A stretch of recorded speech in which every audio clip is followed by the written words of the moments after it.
কষ্ট করিয়ে না পরিস্থিতি শান্ত করছি, এটা বহুত মানুষ আছেন।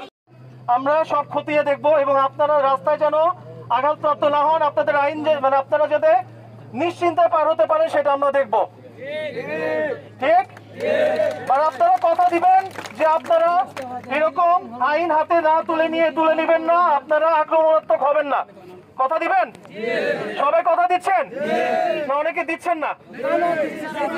যারা যারা দিচ্ছেন না তারা হাত তুলবেন না, যারা দিচ্ছেন তারা হাত তুলেন। আমি দেখি কারা দিচ্ছে না।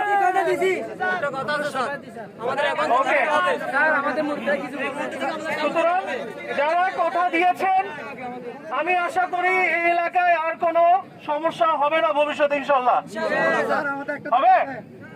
আচ্ছা, যারা মুরব্বী আছে তাদের সাথে আমি আলাদা পরে কথা বলছি, বাট বাকিরা এখনই বাসায় চলে যান। আমি মুরব্বী পর্যায়ে কথা বলবো। মুরব্বী যারা আছেন তারা অনুরোধ করেন বাকিদের বাসায় চলে যেতে।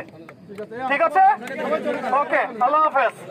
কথা এটা নশূন্যম কথা যদি থাকে ওনারা ক্যাম্পে থাকে না, লিখিত দাবি দি যাইবান নতাকে ওনার মুরব্বী যারা আছে ইতারা বিচক্ষণ, ইতারা বুঝে না।